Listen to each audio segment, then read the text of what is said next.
Salut à toi, j'espère que tu vas bien. Je te souhaite la bienvenue dans ce nouveau podcast de Motion Life Teach. Jingle.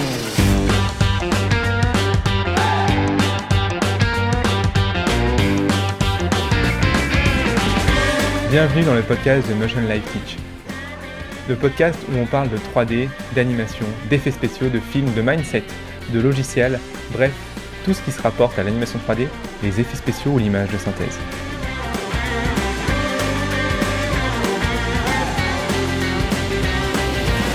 Alors comme promis aujourd'hui, je t'avais dit dans l'ancien podcast, on va parler de la release de Blender 2.8. Donc à l'heure où je fais ce podcast, la release de Blender 2.8, donc une release c'est la version stable en fait qui est sortie, donc la version après la bêta. Que je te fasse un petit rappel si tu connais déjà, ou alors une petite explication si tu connais pas. Quand on sort un logiciel en fait de base, on va sortir ce qu'on appelle une alpha. Donc une alpha c'est une version buggée qui va être testée par ce qu'on appelle des alpha testeurs et qui vont donner tous les bugs aux gens du logiciel. Alpha c'est une version qui est presque inutilisable. Alpha c'est vraiment buggé de ouf. Tu peux pas sauver de projet, c'est vraiment juste pour débugger le projet. Le projet est vraiment en cours de développement, très difficile. Une fois qu'on a fait l'alpha, on va faire une version bêta. La version bêta, en gros, c'est logiquement, tu as une version du logiciel qui est fonctionnelle et on va régler tous les bugs qui sont un peu plus mineurs. C'est-à-dire que tu peux logiquement sauver tes scènes, tu peux faire du rendu. Logiquement, tu peux à peu près travailler avec, mais il y a encore des bugs à modifier. Finalement, une bêta, c'est un petit peu toutes les versions de Maya. Non, on va dire que les versions de Maya de base, c'est des alphas quand elles sortent. Bon bref, blague à part. Et puis après la release qu'on appelle, c'est justement la version qui est censée être supposée stable.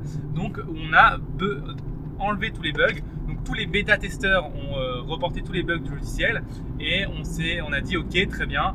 Maintenant on sort une release, donc une version qui est considérée comme stable et sans bug. Alors c'est jamais vraiment vrai, il y a toujours quelques bugs par-ci par-là, mais c'est déjà pas mal. Donc la version de Blender 2.8 release est sortie là à l'heure où je fais ce podcast il y a à peu près une semaine et je vais t'expliquer pourquoi cette mise à jour de Blender est si importante, de 1 pour Blender et de 2 parce que c'est vraiment important. Qu'est-ce que ça va changer en fait dans l'industrie du cinéma d'animation en fait de nos jours? Qu'est-ce que ça va venir changer dans les autres logiciels et tu vas voir qu'il y aura beaucoup de conséquences. Alors, je vais te faire un petit point sur l'histoire du logiciel avant de te parler de la release. Donc, Blender, en fait, de base, ça a démarré dans les années de mémoire, je pense 97, je crois, ou 95. Je fais peut-être des erreurs sur les dates, mais c'est pas grave. Donc, le logiciel, en fait, c'est un logiciel qui appartenait à une entreprise et l'entreprise a fait faillite. Et quelqu'un a racheté ce logiciel pour la modique somme de 100 000 €. Cette personne, c'est aujourd'hui la personne qui gère la Blender Foundation. Et cette personne a décidé de mettre ce logiciel en open source pour pouvoir développer la 3D. Un passionné de 3D, il s'est dit ok, je vais mettre en open source. Donc c'était à cette époque-là, je ne sais pas quelle version de Blender. Moi, je suis arrivé à Blender dans les années 2005-2006 et donc Blender était à cette époque-là à la version 2.4. Donc c'était vraiment une version, la Blender Foundation là, c'était un petit peu YOLO total quoi. Tout le monde pouvait intégrer ses options dans Blender comme il voulait. Tout était un petit peu décousu. Le logiciel était un petit peu construit n'importe comment. C'était quand même un très bon logiciel, ne me fais pas dire ce que j'ai pas dit, c'était un excellent logiciel même. Mais il était très difficile à apprendre parce que justement très décousu et il était vraiment... En fait, il y avait plein de petites pièces un peu partout qui venaient s'enchevêtrer pour créer un logiciel à part. Alors ce qui était bien, c'est qu'il y avait plein de choses parce que tout le monde pouvait contribuer parce qu'il était open source, donc il y avait énormément de développeurs dessus. Par contre, il était très mal rangé, entre guillemets, si je puis dire. Mal segmenté dans son interface. Ce qui s'est passé, c'est que le mec qui a créé la Blender Foundation a dit ok, j'en ai marre, on va maintenant créer un concept, on va refaire une mise à jour entière du site, du logiciel, on va vraiment beaucoup mieux segmenter la manière dont les gens peuvent amener les éléments dans le site, comment créer des plugins, comment créer des scripts et comment on accepte les règles en fait qui vont faire qu'on accepte ou pas les nouvelles nouvelles actions dans le logiciel Blender. La philosophie du logiciel, comment on fait pour la respecter, etc. Et donc ce qui s'est passé, c'est qu'ils ont fait une majeure mise à jour qu'on appelait la 2.5. Et je crois de mémoire que c'était en 2010 ça. Encore une fois, je me trompe carrément peut-être sur les dates, mais c'était il y a longtemps en tout cas. Et la 2.5, je me souviens, moi je l'ai vécu cette mise à jour 2.5, je suis passé de la 2.4 à la 2.5, elle a remis énormément de choses en cause. le logiciel a totalement changé. On est revenu à quelque chose de beaucoup plus pro, beaucoup plus cohérent dans son interface, beaucoup plus joli. Bref, beaucoup de choses qui ont changé avec cette version 2.5. Ils ont amené aussi beaucoup de choses en plus, comme un simulateur de fumée, etc. C'était déjà une énorme mise à jour et à l'époque, c'était un truc de malade mental. Ce qui s'est passé après, c'est la version 2.6. Cycle est arrivé. Le premier moteur de rendu à lancer de rayons qui arrive sur Blender et qui arrive un petit peu en retard par rapport à tous les autres, comme Arnold, Beret, qui était déjà là et qui faisait déjà des lancers de rayons par rapport à Blender qui lui était un moteur de rendu internal et qui commençait à se faire un peu vieux par rapport à la concurrence et un petit peu moyen. Et donc là on commence vraiment à toucher et le logiciel devient vraiment professionnel dans le sens on a un moteur de lanceur de rayons, on a une mise à jour majeure et en plus on a un logiciel qui est open source, donc énormément de développeurs et en plus des actions et des outils qui sont ajoutés au logiciel de manière beaucoup plus structurée qu'avant.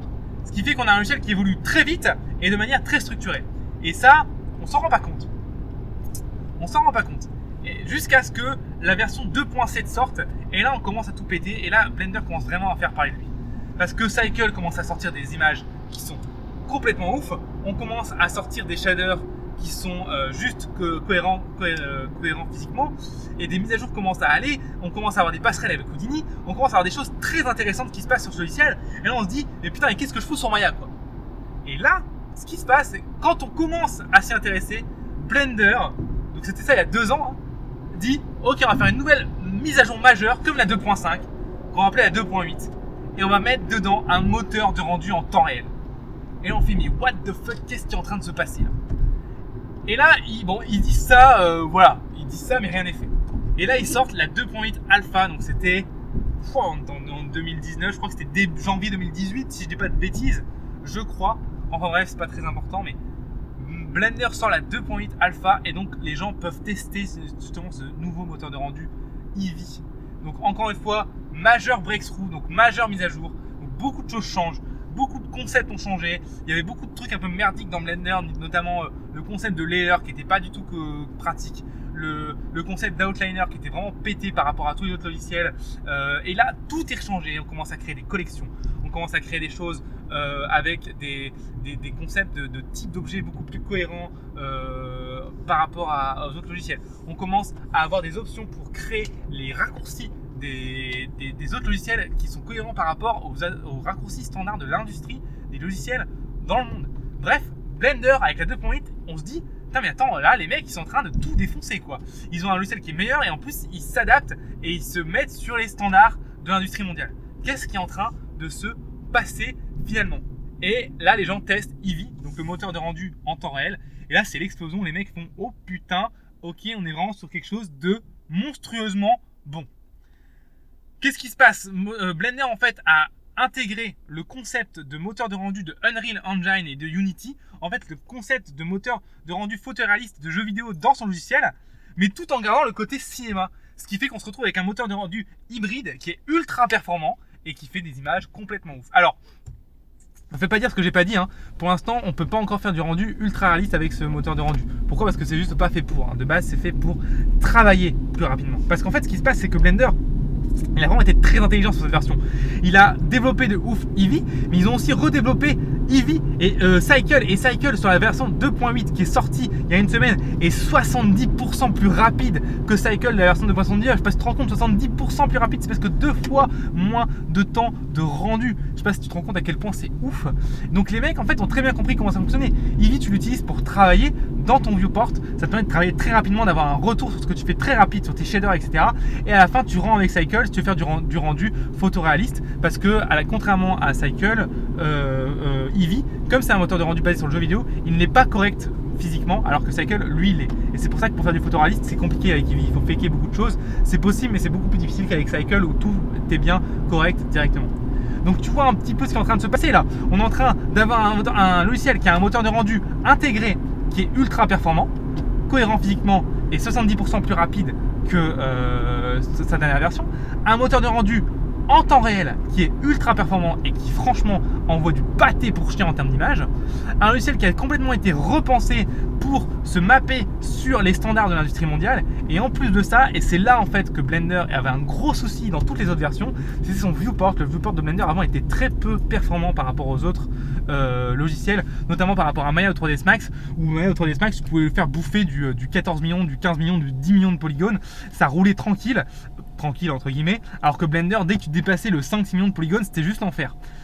Là, ils ont changé tout leur viewport et il est carrément plus performant. La manière de sélectionner les objets est beaucoup plus cohérente. Bref, il y a beaucoup de choses qui sont faites et tout a été pensé aussi pour que tu puisses voir facilement le contact entre deux objets. C'est un truc dans tous les autres logiciels, c'est l'enfer. Pour avoir deux objets qui sont en contact, c'est trop chiant à voir. Ils ont pensé un truc dans Blender hyper pratique en termes visuels pour voir quand c'est en contact. C'est génial. Bref, il y a plein de choses qui sont arrivées sur le viewport de Blender. Et là aujourd'hui, tu as le meilleur viewport, vraiment, c'est le meilleur viewport de l'industrie aujourd'hui qui existe dans le monde, c'est Blender. Et je rappelle, ce logiciel est totalement open source, totalement gratuit. Il est mis à jour tous les jours. Tous les jours, tu as une nouvelle version qui sort de Blender. Je peux te rendre compte, tous les jours, tu as un nouveau build qu'on appelle. Donc, c'est une nouvelle compilation du logiciel qui sort, que tu peux télécharger pour tester les dernières choses qui sortent. Tous les jours, tu as des corrections de bugs, d'accord? Il est développé par plus d'aujourd'hui, je sais que c'est aujourd'hui 5. Ah non, ils sont passés à 10 développeurs à plein temps aujourd'hui dans la Blender Foundation, mais la communauté, c'est plus de, je sais pas, ça doit être presque 1 million de développeurs. Non, peut-être que je dis des bêtises, je ne connais pas les chiffres, mais c'est énormément de développeurs qui travaillent tous les jours dessus, de chez eux. Et en plus, c'est une communauté, c'est des gens qui sont bénévoles et chacun résout à lui son petit problème dans Blender et ça te donne un logiciel qui est complètement ouf, qui a complètement été restructuré, repensé et vraiment qui défonce tout. Donc si tu n'as pas testé Blender 2.8, vraiment je te conseille de le tester. En plus, alors si tu as fait Blender 2.79 avant ou les autres versions, tu as dû commencer à arriver sur Blender et tu as fait mais putain mais c'est quoi cette merde de sélectionner avec le clic droit. Et c'est vrai que Blender a souvent été critiqué pour ça, c'est qu'il n'a pas du tout été pensé pour des débutants. Blender, moi je me souviens de 2.79, enfin je me souviens, je l'utilisais encore il y a 2 semaines, hein, donc c'était du clic droit, pas du tout pensé pour les débutants. Tout était pensé en raccourci, c'était pensé pour travailler vite. Et en effet, tu pouvais travailler très très vite avec Blender, rapidité de travail que je n'arrivais pas à retrouver sur les autres logiciels. Et c'est aussi pour ça que j'aimais beaucoup ce logiciel, que j'aime beaucoup ce logiciel. Dans Blender 2.8, ils ont réussi à garder cette rapidité de travail. Alors moi je trouve qu'elle est un tout petit peu perdue quand même, mais bon, c'est la vie. Mais par contre, ils ont réussi à amener ce concept de débutant et de quelque chose de beaucoup plus intuitif qu'on n'avait pas dans les autres logiciels. On clique gauche pour sélectionner maintenant dans Blender. Oui, clic gauche, merci les gars. Et aussi, on a des icônes, on a des explications, on a des... Bref, tout est vraiment remappé sur le concept de l'industrie globale aujourd'hui. Un débutant aujourd'hui peut apprendre Blender de manière beaucoup plus facile qu'il y a il y a de ça 1 an, quoi. Beaucoup plus facile parce que le logiciel a été beaucoup mieux pensé justement pour les gens qui débutent, pour le standard de l'industrie. Tu verras que le viewport de Blender maintenant ressemble beaucoup plus à celui par exemple de Maya ou de 3ds Max avec ta petite barre d'outils à gauche, etc. Avant que tu n'avais pas du tout, avant c'était très bizarre, tu avais des barres d'outils qui ne correspondaient à rien et pour déplacer un objet il fallait appuyer sur G, tu fais what the fuck, où est-ce qu'on est quoi. Là tu as tes petites flèches, tes machins, tes trucs, bref. Vraiment, crois-moi, ils ont fait un boulot de dingue et donc vraiment cette version c'est une très très bonne version et c'est quelque chose d'extrêmement bon.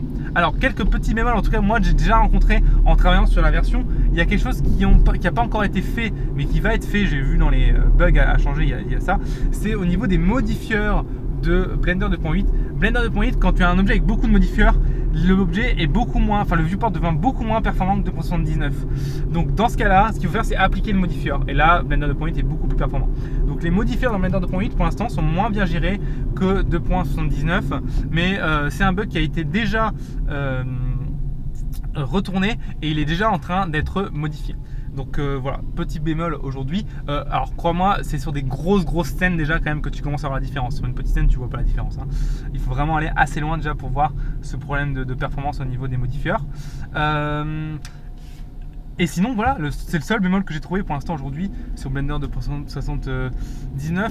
Ah, peut-être autre chose, peut-être qu'à maintenant avec le clic gauche, je trouve que, allez c'est vraiment juste pour faire chier, hein, j'avoue, mais je trouve que les sélections de face sont un petit peu moins cohérentes et intuitives que la 2.79. Mais je pense aussi parce que j'ai un petit peu de mal à me faire au clic gauche. Ça c'est peut-être ça. On va voir. En tout cas, c'est vraiment une très bonne release et c'est un très très très bonne nouvelle pour l'industrie. Alors je t'invite à aller voir sur leur site ce qui est sorti déjà en temps réel, hein, des rendus de temps réel, et notamment il y a un Tigre qui est sorti en moteur de rendu de temps réel complètement ouf. Qu'est-ce qui a changé aussi dans Blender 2.8? Ils ont refait leur algorithme de close et ils ont copié l'algorithme de Houdini en close. Donc pour te dire, il y a du niveau de malade. Donc c'est très très très bon. Voilà, plein de choses qui sont arrivées. Donc je t'invite à aller voir un petit peu ce que ça donne. Ça vaut vraiment le coup. Ça vaut vraiment le coup.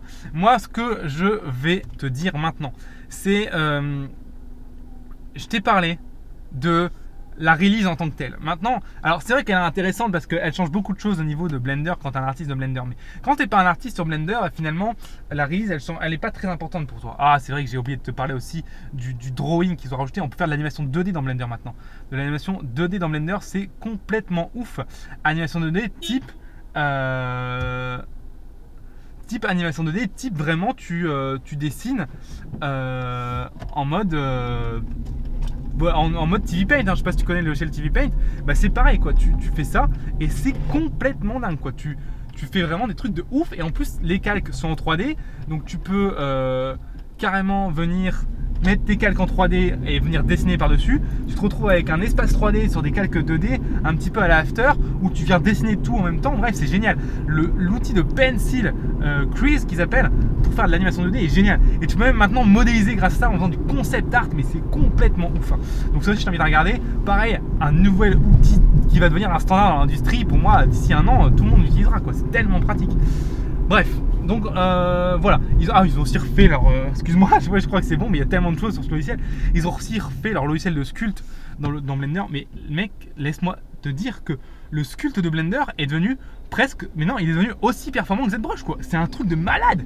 C'est devenu aussi performant que ZBrush, sauf que toutes les contraintes que tu avais avec ZBrush où il faut sortir une displace, une machin, un truc, ça c'est terminé. Maintenant tu es dans Blender et tu as juste ton multi-résolution de matériel et quand tu veux pas l'afficher, tu l'affiches pas et c'est terminé. C'est terminé. Bref, c'est tellement mieux pensé que tous les autres logiciels, c'est tellement moins chiant. Tu plus de displacement map à sortir, machin et tout. Non, là tu fais ton brush et ça reste pareil dans ton logiciel et ça bouge pas quoi. Tu perds aucun détail et tout est là, tu vois.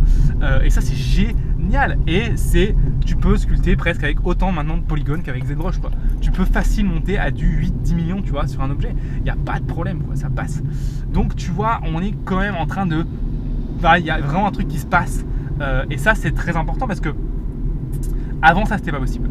Avant Blender avait tous ces outils là mais ils n'étaient pas assez performants pour compétition, notamment par rapport au sculpt je parle, c'était pas assez performant pour être compétitif par rapport à ZBrush ou par rapport à Modo ou ce genre de truc, même si maintenant pas Modo mais plutôt l'ancien logiciel de sculpt de Autodesk mais maintenant qui est fermé, qui est devenu tout pourri, Modbox, voilà c'est ça, Modbox. Oh là là, c'était nul à chier ça.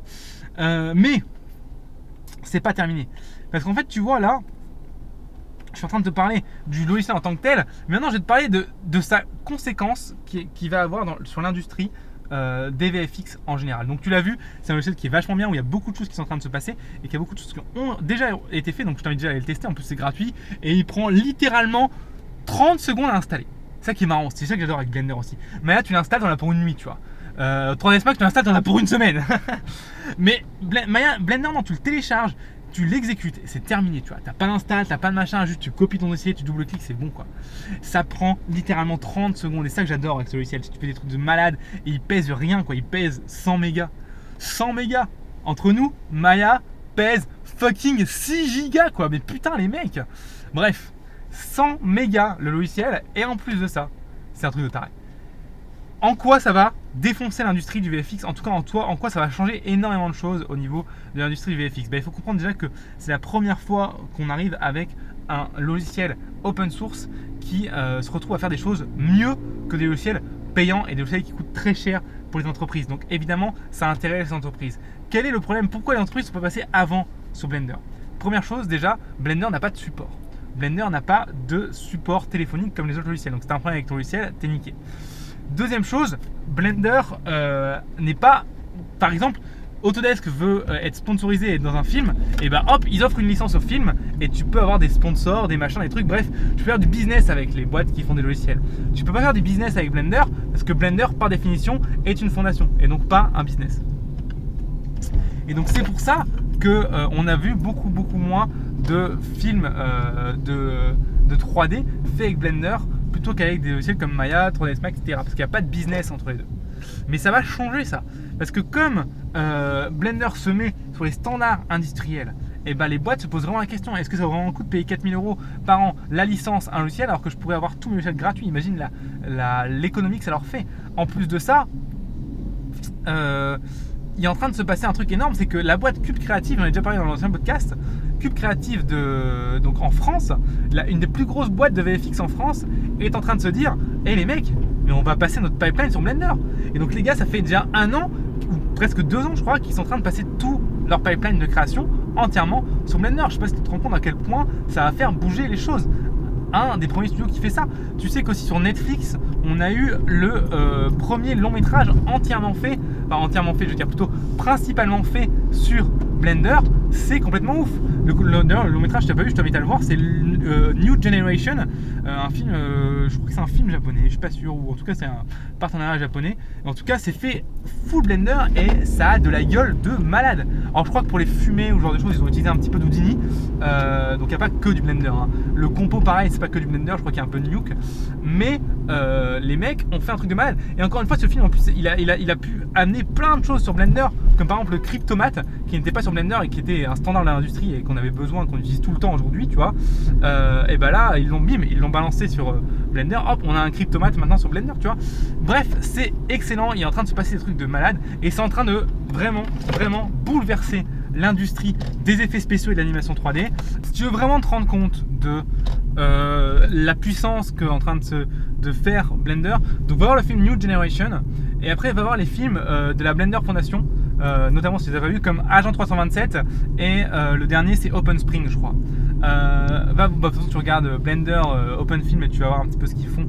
Et là, tu vas pouvoir vraiment te rendre compte du niveau du logiciel et ce qui est possible de faire avec. Alors, pourquoi je te dis que ça va avoir vraiment un impact majeur sur l'industrie? Parce qu'en fait, il va se passer 2 choses.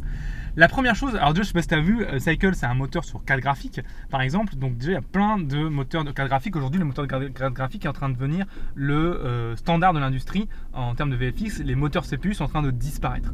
Donc, en fait, il faut se rendre compte qu'on va arriver dans l'industrie à un mix entre CPU et GPU qui est le moteur rendu temps réel en fait. On va vraiment arriver là-dessus à la terme. Donc un moteur de rendu type Eevee, mais par contre ce sera des moteurs de rendu qui vont faire du physiquement correct comme Cycle. Ce qui est en train de se passer, c'est que Blender est déjà en train en fait d'avoir amorcé cette marche là, et le pire c'est qu'il l'amorce avant tout le monde. Comme il l'amorce avant tout le monde, les gens vont devoir se mettre à jour. Donc en gros ce qui se passe, c'est que c'est peut-être pas Blender qui va devenir le logiciel de 3D phare de tout le monde, c'est pas ce que je suis en train de dire. Par contre, ce que je suis en train de dire, c'est que ce que Blender a implémenté dans sa version 2.8, les autres logiciels, s'ils veulent être restés à jour, vont devoir le faire aussi. Et tu t'en doutes, si les autres logiciels doivent le faire aussi, toi, tu dois aussi te former à ce genre de choses là. Et je te promets que de rendre avec Eevee, c'est pas du tout la même formation que de rendre avec Cycle. C'est vraiment un moteur de rendu à part entière. Donc qu'est-ce que ça va changer dans l'industrie? En fait, des techniques de création vont changer. Par exemple, je vois ce qu'amène Blender au niveau du modeling. Maintenant dans Blender, tu peux dessiner. Alors j'ai pas encore été voir, mais je pense que je vais vraiment me renseigner là-dessus. Et en dessinant directement avec une tablette graphique, ça peut modéliser directement un objet. Ça, tu vois, ça va vraiment changer la donne et des autres logiciels vont commencer à implémenter ce genre de choses. Donc la manière de travailler va changer. Le concept aussi d'avoir un sculpt dans Blender qui est intégré au logiciel et que t'as pas à sortir de displacement map, etc. pour avoir un truc cohérent, ça va modifier la manière dont on travaillait jusqu'à présent. Avant, pour faire un modèle détaillé, on faisait une displace dans ZBrush, on la sortait en image noir et blanc et on la balançait dans un moteur de rendu. Et en montant du moteur de rendu, il fallait avoir le bon espace colorimétrique, la bonne résolution, le bon ratio pour être sûr que le noir soit bien noir et le blanc soit bien blanc et que ça... Bref, c'était un bordel monstre les displays. Je me souviens, il y a 1 an quand je faisais ça, c'était un enfer total sur Arnold. Aujourd'hui dans Blender, tu sculptes dans Blender, t'as rien à faire. C'est pré-fait, t'as même pas à l'afficher, c'est pas plus haut dans ton viewport, c'est génial. Tu vois, donc ces standards qui sont en train de se placer dans Blender vont arriver dans le standard de l'industrie, dans les autres logiciels. C'est obligé parce que c'est plus pratique, c'est mieux, c'est plus rapide, c'est beaucoup. Quand t'es artiste et quand t'as ça, tu peux te concentrer sur ce que tu aimes vraiment faire, qui est créer, et moins te concentrer sur ce que tu aimes pas faire, ce qui est régler des bugs. Donc, peu importe que Blender devienne le logiciel principal ou pas. Je ne pense pas que ça deviendra parce qu'il y a quand même le concept open source qui va faire chier et tous les concepts de partenariat business et tout seront pas là. Donc pour un business ça marche pas. Donc je pense pas que ça va devenir le logiciel principal.